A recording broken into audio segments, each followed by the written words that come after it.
Alright guys, I'm back again, and today we're doing the full game room tour. Now, if you guys have watched my videos in the past, I have done things kind of similar to this, but I've split it up into like 4 videos, and they're all from like a year ago, and I just kind of figured we could do a little update video in the gaming space, and just kind of say what's different, if there's definitely been some changes over the last year, and just kind of showing everything for people that are new or whatever, but yeah, so I love this area, and I just kind of wanted to show it. And yeah, so this collection has been a large accumulation from just years of yard sales and just buying other people's collections. So most of the stuff you see here has been found locally. So yeah, I'll just kind of go through and just kind of see what's all here. So first off, on the top, got some plushes. Every Game Boy Color, other than like special editions. Rule of Rose, which if you've seen my shelf tour, you'll know that I got this for $2 in the estate sale a couple years back. So that was awesome find. I'll never forget that. So that's why it's there. Got some sealed amiibos spanning across the top. Little Battletoads sign.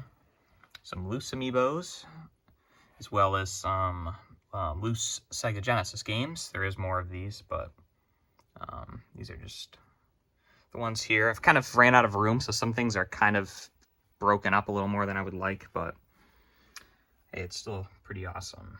And so here's my GameCube games. Haven't been adding too much. Like, this is honestly probably very similar to last year. I just have most of the games that I want at this point for the GameCube. Still missing Mario Party 5, I believe. That's like the main one I'm looking for right now, but...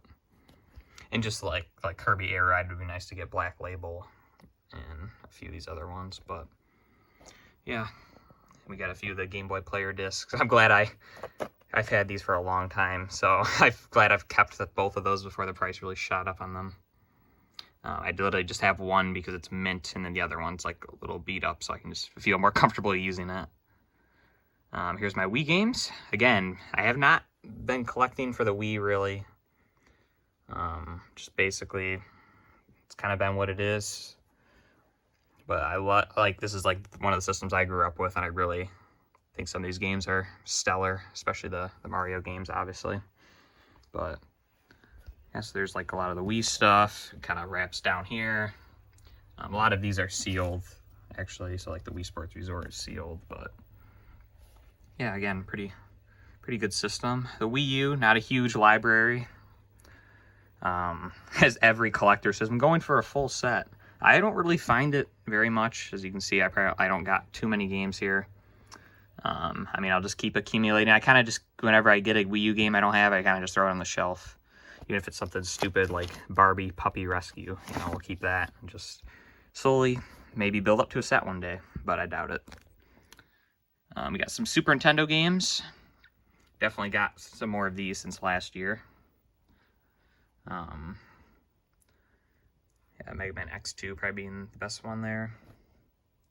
Got some N64 boxed. There's also like more of these in a different spot. Here's Indiana Jones. That's a pretty hard one to get. Earthworm Jim 3. A lot of good ones here. And a lot of these have been doing condition upgrades. So like, I kind of re-watched like a lot of my videos, my tours from last year, and a lot of these were in a lot worse condition last year. So yes, a lot of the classics I have in the boxes, so that's really cool. Then we get to Master System, which I don't think I have gotten any Master System games this whole year that I didn't have, at least not in the box, so that's literally the same. Genesis, definitely got some more Genesis this year. I kind of tried to organize them by the spine art. So here's like all the red label, kind of the miscellaneous over here. I really like the Genesis. I think it's kind of, I think it should be talked about a lot more. A lot of people are just only talk about the Super Nintendo and how great it is, but the Genesis may even be better. I mean, a lot of people just don't give it a chance because it's not Nintendo, but if you didn't grow up with it, still definitely worth playing. PlayStation 2, which I was really just heavily gotten into like the last few years. Great console. My opinion, better than the original Xbox. Just a lot more exclusives that I like. So yeah, there's those. I've been kind of like GameCube. I'm kind of trying to slim down the whatever they call these, not player's choice, greatest hits. Try to get rid of as many of those as I can, convert them to Black Label.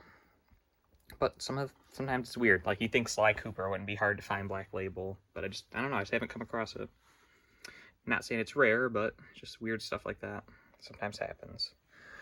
Some boxed NES. We have a lot more of these that are not in this area.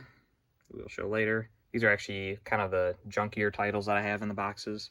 I like to keep a lot of the boxed NES stuff that I get, really.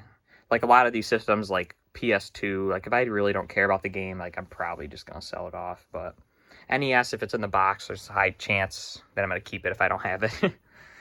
PlayStation 1, which basically almost goes all the way across this whole wall. A lot of awesome games. I love the PlayStation 1. Yeah, I mean, there's not much else to say. Just tons of classics. Tons of games that are very well worth playing today. Yeah, still good amount of greatest hits. But it is what it is.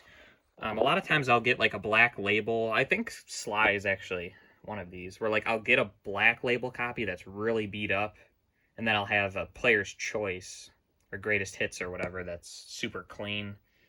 In my opinion, I'd rather have the greatest hits that's really clean than the Black Label that's really beat up. That's just my opinion. So that is another reason why some of these have not been upgraded. Some big box PS1, and then there's some jewel cases here, which a lot of these are like Dreamcast and Saturn and Sega CD, just kind of Sega loose stuff here.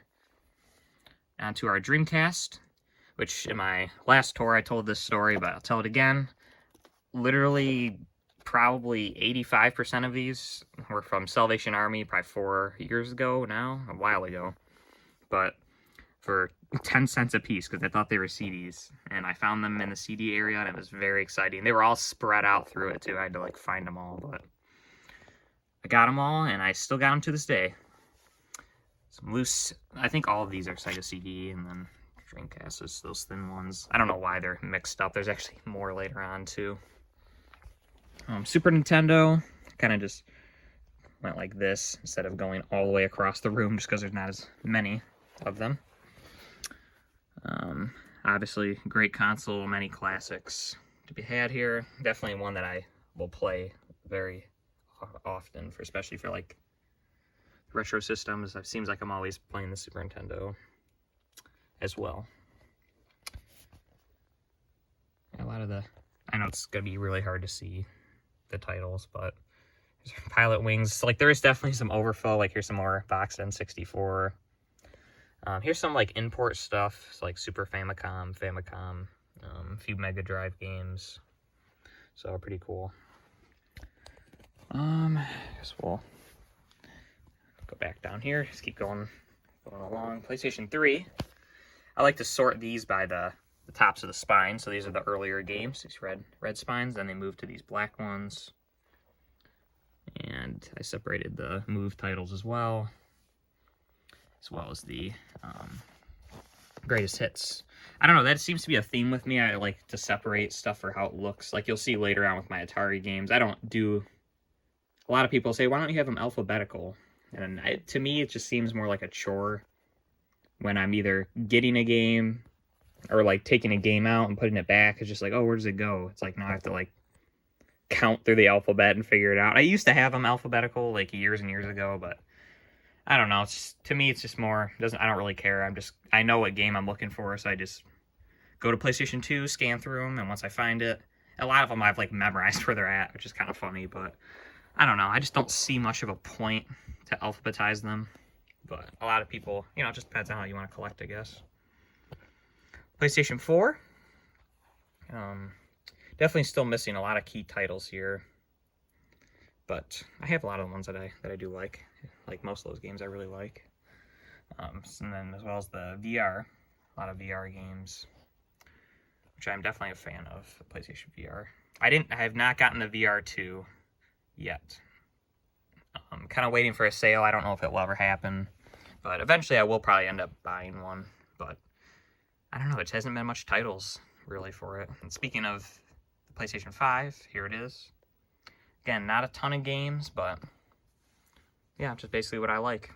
I just buy the games that I like. It's as simple as that. I haven't really found any at yard sales yet, other than this Evil Dead I actually did, but it's a cheap game anyway. Boxed Game Boy, definitely been adding some to this. These were in a video a while back. A lot of this stuff was actually. And then down here, this little Battletoads display and all my TurboGrafx stuff. Might as well lay these out just because there's a lot of turbo nuts out there that like this stuff. Really great system. All of these were basically from one collection. Just go like that there. Just could probably make them out. I really like this this game here, the Jackie Chan Kung Fu. I think that's a really good game. I think I said that last year too, but whatever. Still holds true. And you guys, thank you for telling me to remove my games from these sleeves. Apparently, if you leave them in there, they can get damaged because they are very sticky. And that is definitely probably true. So I've done that. My 32X. Some box games, Colibri, or however you say it. It's just the box. Unfortunately, I'm still looking for the game. A few loose 32X games. Found these Mario cookie cutter things recently, so I put those out. There's always a lot of like random things like that I'll put on display. Same with this little Mario zipper, like pencil case or whatever. Here's some soundtracks, some Wii Sports, and other loose Saturn or Dreamcast. I don't know why they're all mixed up everywhere, but that's just how it is, I guess. And yeah, this is kind of just like a random section. Not really much. Like there's Doom for PC, the sampler CD for 3DO, just random stuff like that. Resident Evil 2 soundtrack. So yeah, just if I don't know where to put it, I just kind of put it there. Here's my 3DO games, which I finally got a 3DO this year, so I was actually able to play some of these. And I like how big the boxes are. Here's some loose 3DO games.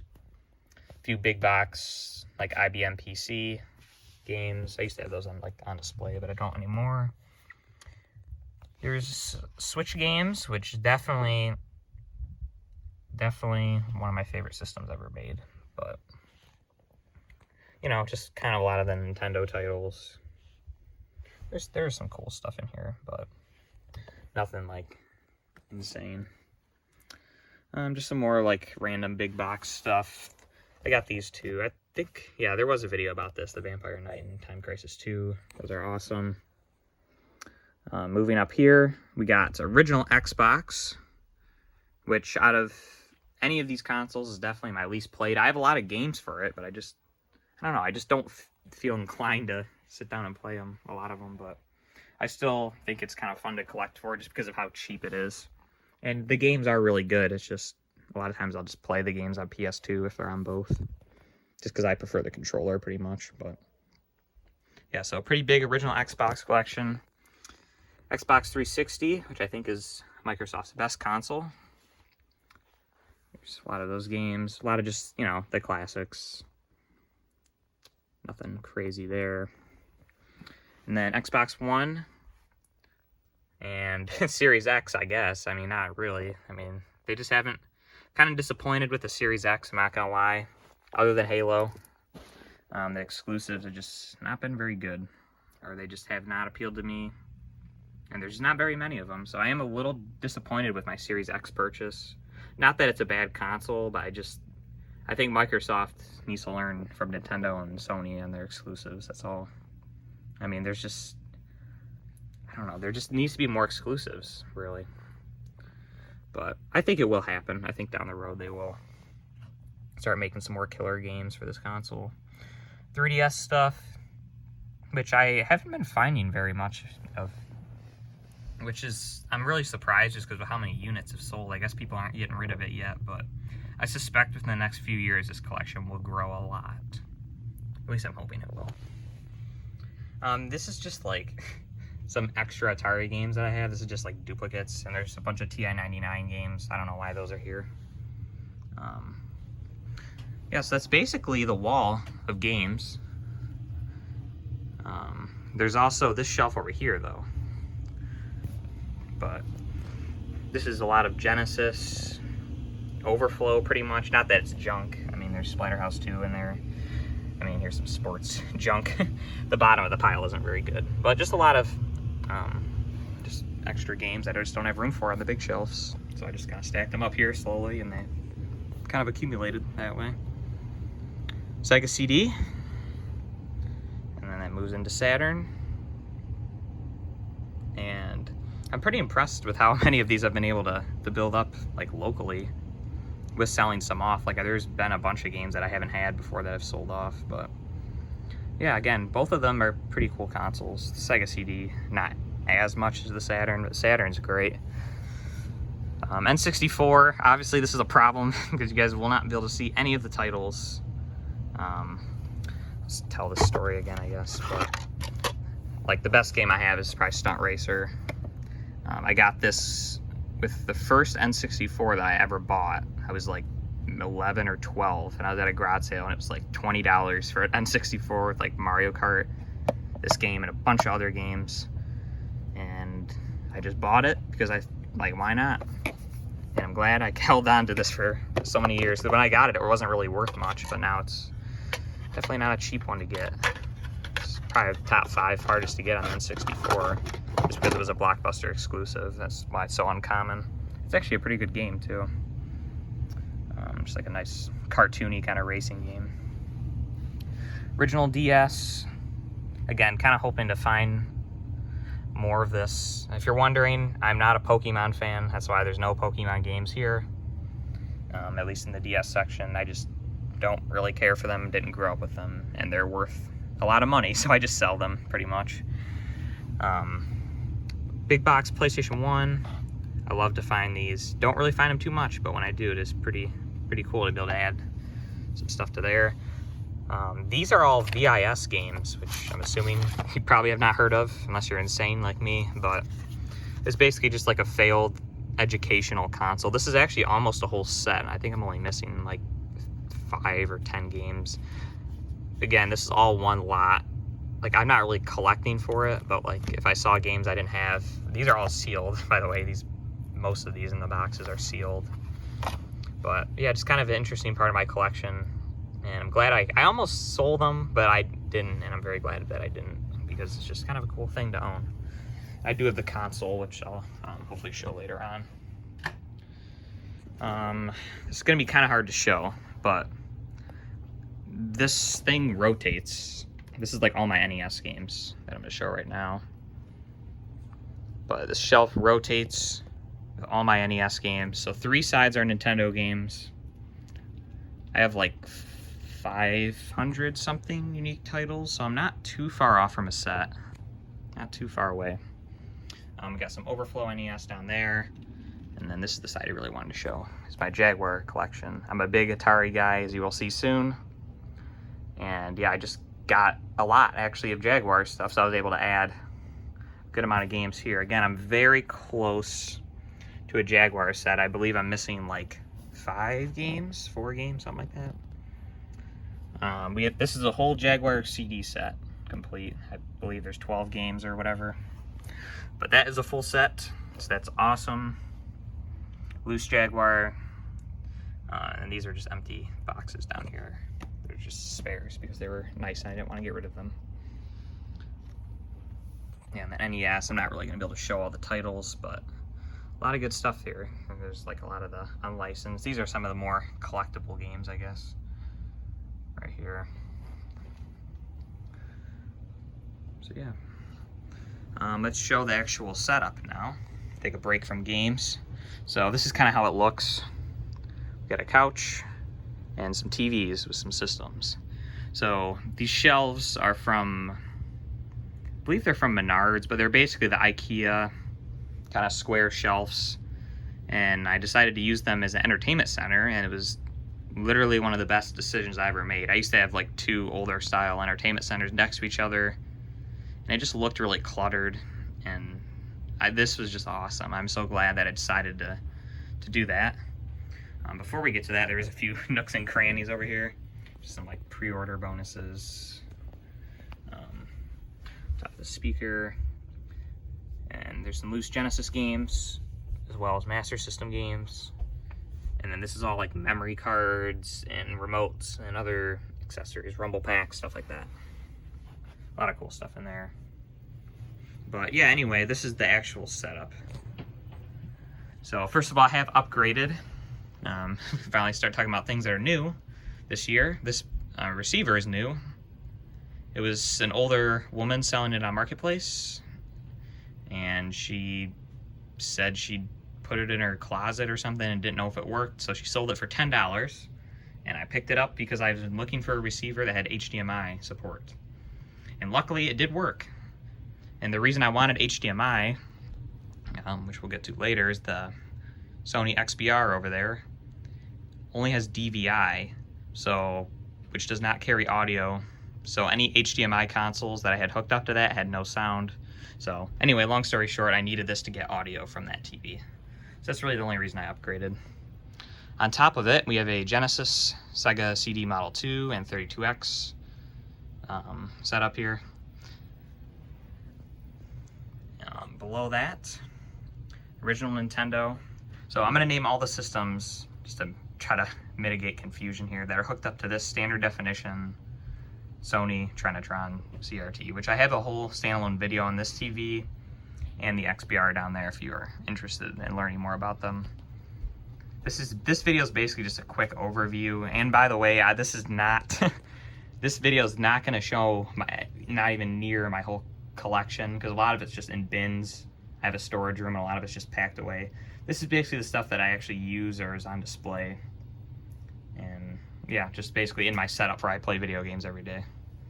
But yeah, so the standard definition CRT, Genesis, NES, and you'll notice there's games like next to some of these systems. Those are just games that I really like to play often, so I'll just have them here so I can easily just pop them in. So NES, Super Nintendo, which is hooked up with S-Video. I guess I'll say what kind of inputs I'm using.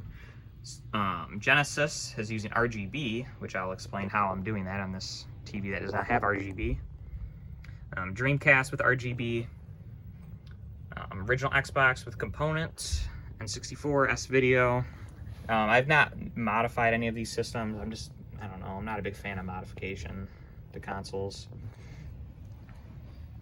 GameCube, S-Video, unfortunately, I have not found the component cables. That was something last year that I mentioned. Nope, still not found them. So, it is what it is with that. PlayStation 2, RGB, and the Wii is with component.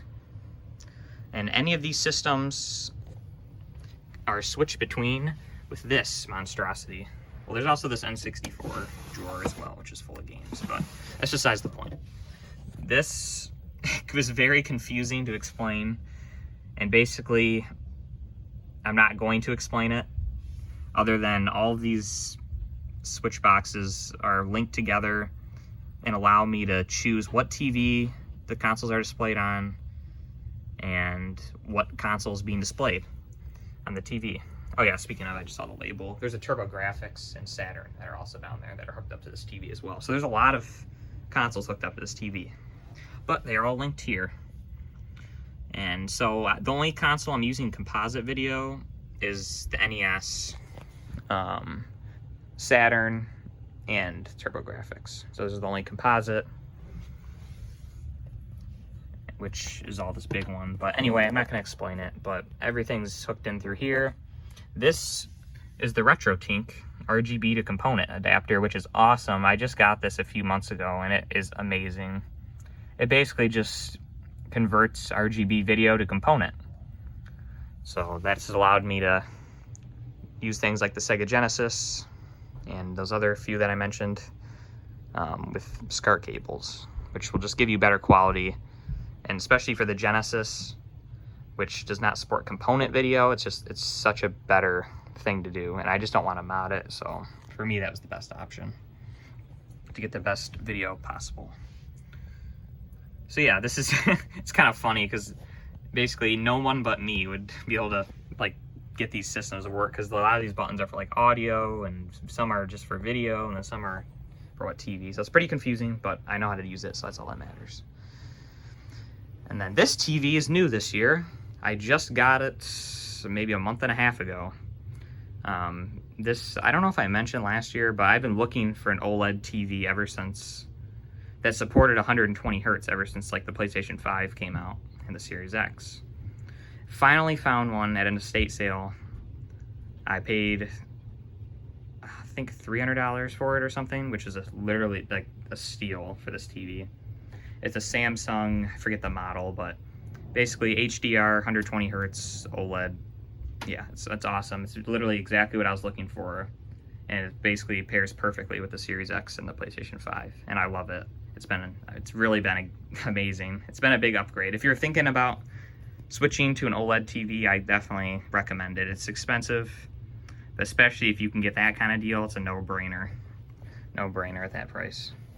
So hooked up to the OLED, we have PlayStation 5, Atari VCS, Xbox Series X, the Wii U, the Switch, the Xbox 360, and this is the Halo 4 edition of the console, and the PlayStation 3. And any of those as well can easily, I can just hit a button and they can appear on the XBR if I want to do that. So yeah, and we also have the PlayStation VR Gen 1 in the corner here, basically the PS4 VR. And yeah, I love this setup, and it's really amazing. I'm just so happy with it, and everything's just linked together so nicely that I can easily just play any console with whenever I want, which is awesome. And then we move to the XBR, which is basically, if you don't know, it's just a HD widescreen CRT. It's good for like 6th generation of games mainly, but we have the Wii running on it now. And in here, this is a new console for this year to be added down here, is an Atari 7800, which I have composite modded, as you can see. And it's not the, like, I would rather have it on the other one, but there's just no room over there, so I just leave it in this one. And same with this Jaguar.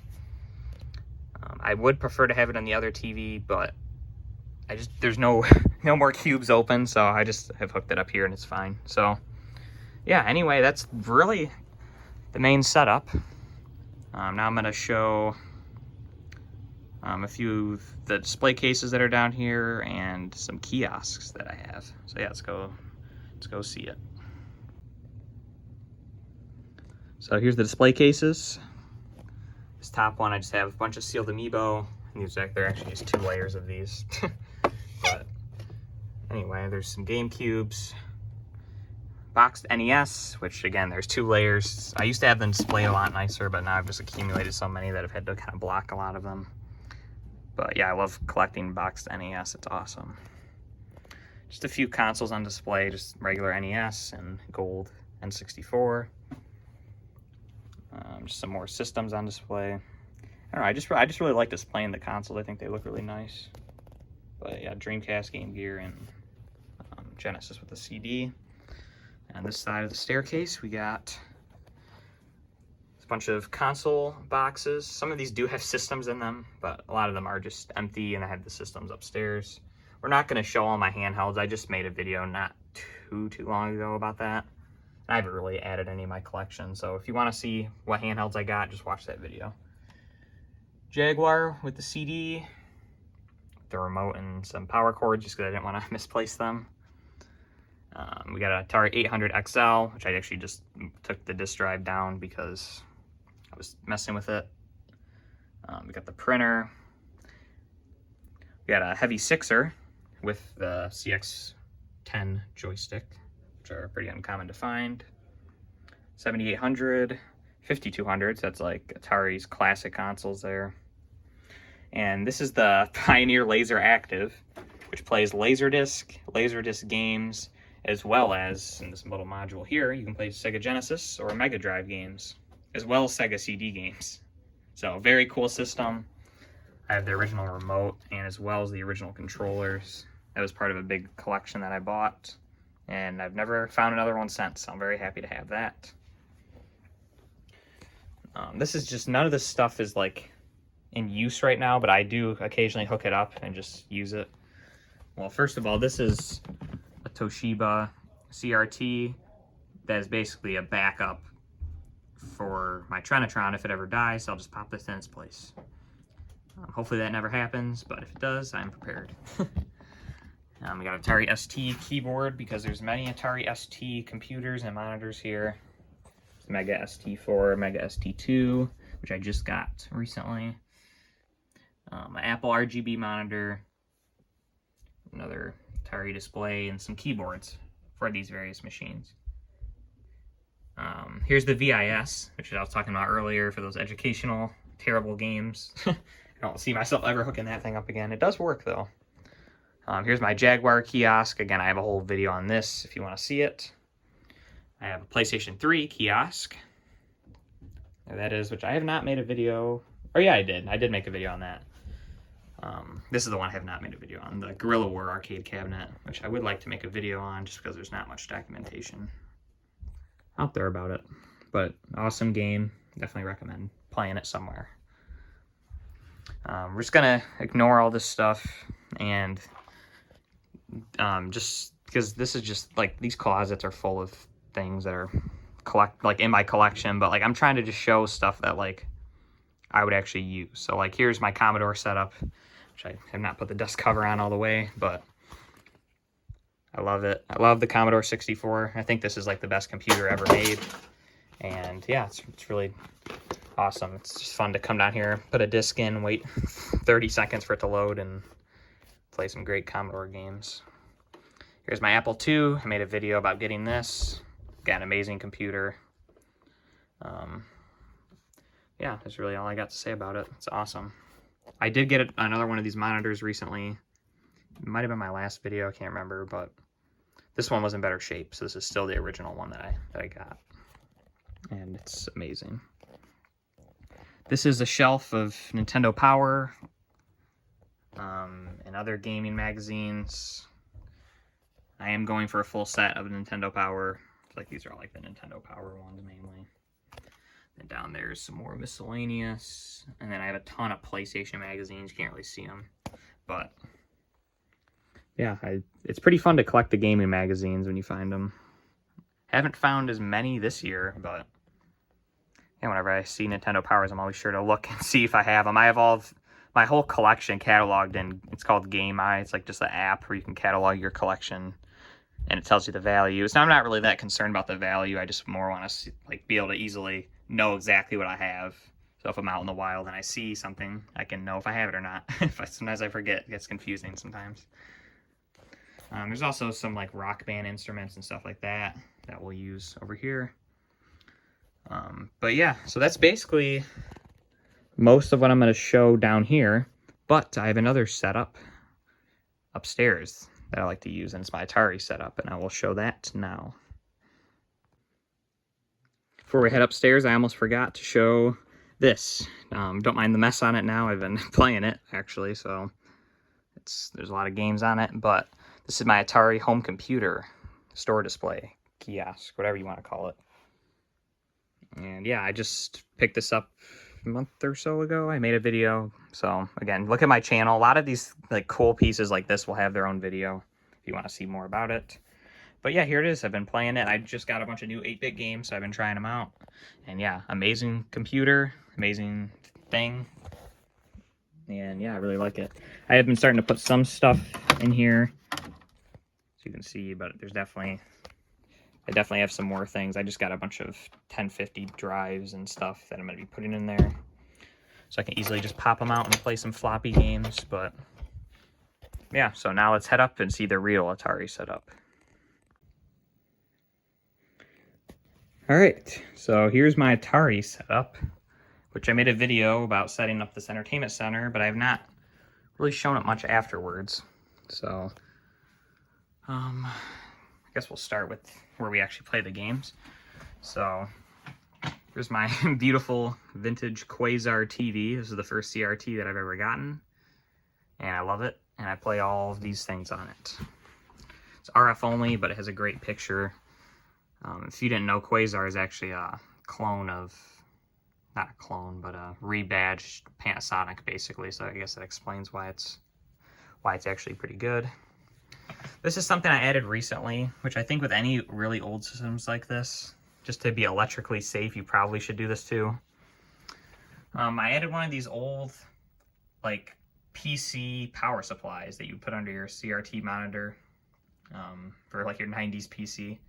Just so I can easily hit a switch and all of this stuff is unplugged, just because these power supplies are getting old and they should not be plugged in year round. So definitely I would recommend doing that. I added a VCR to my setup just to occasionally watch movies on this TV, or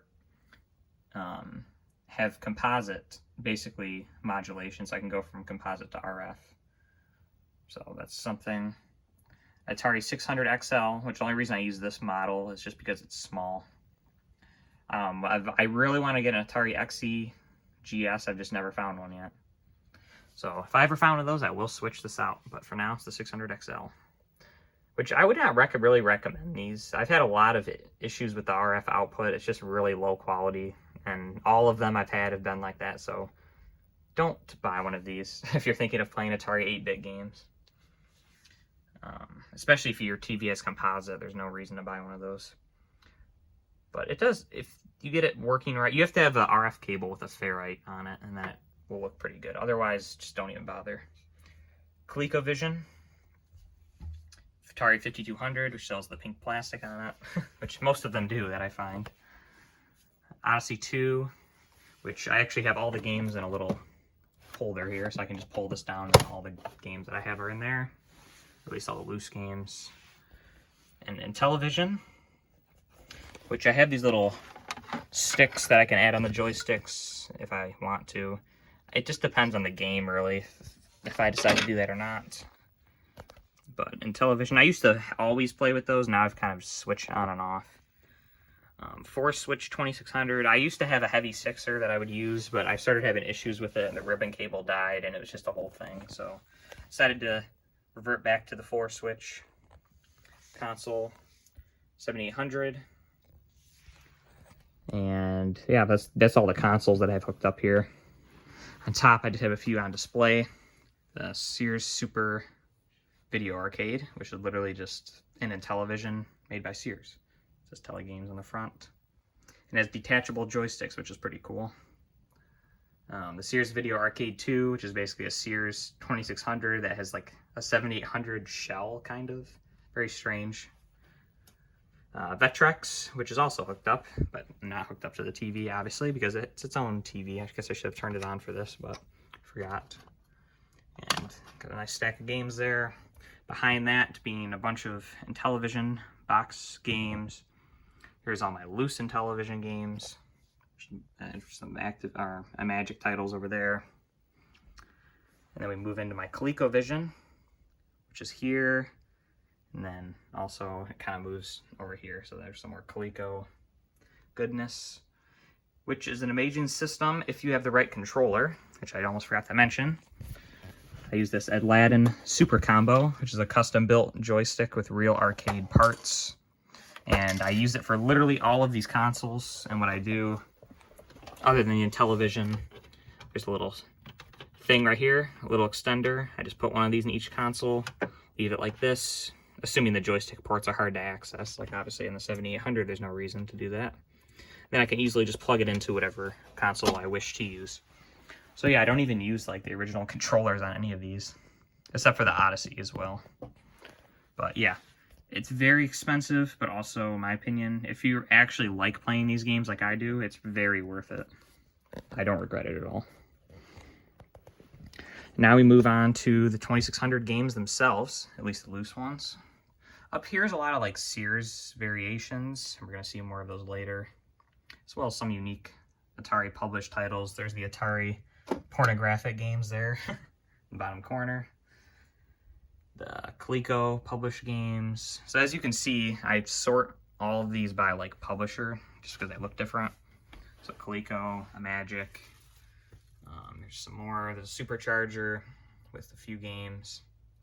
Sega, those longer ones are all like the mail order games, like Command 9 Video or whatever it is. These are all Mattel published games. Here's a Data Age, which I actually have a full set of Data Age games, which is pretty awesome. As well as Activision. I believe this is a whole set. I could be wrong, but I'm pretty sure. I have not checked, but I can't think of any that I'm missing, so I'm pretty sure this is a whole set. I know for sure that's a whole set. Some more back there. It's really dark, but I don't know, there's just not really good lighting in here. Here's all my Atari published games. All my text label. I'm trying to think if there's... I do one of these little lights here. Alright, here, this is going to make it better. There's the Activision games again, so you can actually read them. All the Atari published games that are picture label, Atari published text label, red label, and just a ton of other companies. This Parker Brothers, I believe I'm just missing 007. But, so I'm one away there. And yeah, there's all these. And then to the left here, these are all like Sears variations of games. And I even got some extra room, look at that. So, then up here is boxed games. This is 2 layers. It's kind of hard to... This is a really hard video for me to film because I just have stuff everywhere. This is 2 layers deep. But basically all 2600 and 7800 games, a bunch of Sears and other things. And a VCS. And yeah, so that's pretty much it for over here. There's a Jaguar and a Jaguar CD in the box. And some other things up here. But now I'm going to show my ColecoVision box games. So here they all are. Not too many for Coleco. And then 5200. Oh yeah, which I didn't show the loose carts for. I have a whole, let's go back. I have a whole set of 5200 games. I totally forgot about all these. So 7800, here's all my loose carts as if you overflow here. And 5200, I know they don't have end labels, but it's a whole set. And one day I may make a video talking about all the games because I do think they are really good. Here's ColecoVision again, 5200 in the box, which there's also a bunch here. This whole stack right here is kind of just over for random stuff. And more 7800 in the box on the bottom shelf. A bunch of Atari manuals. There's just a lot of things. PSP. All my handheld games are pretty much up here for some reason other than DS and 3DS. So PSP, loose PSP. Here's my CIB Odyssey 2 stuff, which I got some new ones I need to add up here, but they're still downstairs. A bunch of Game Boy, and then in these drawers as well, heaps of Game Boy Advance and some loose DS. So yeah, I think that's basically it for what I wanted to show here, but anyway, I love these setups. It's so fun to build them and use them. Like, I've used this one probably every day or every couple days, which is weird. I know a lot of people don't like playing Atari, but I freaking love it. I think a lot of these games are, like, amazing. But anyway, enough talking about Atari and how great it is. This is my 2024, we're going to call it, even though it is still 2023, but we're close enough. I'm just going to do this every year, and then we can see kind of how it changes or what changes each year. I'm assuming, like, every year I like moving stuff around, so it should change a lot every year. But anyway, I hope you guys enjoyed. I know this is a long video, but yeah, it was fun to make, and I just wanted to show my setups. I mean, this is not nearly, again, this is not even close to everything that I own, but that's not the point. The point is to show the setups that I actually use. Like when I'm playing Atari, this is what I'm looking at, and these are my games that I play. So yeah, that's basically the point of the video. But anyway, have a fantastic day. You're a legend for watching to the end, and stay tuned for more gaming content. Let me know if there's anything you saw here that you want me to make a video on. Anyway, bye for now.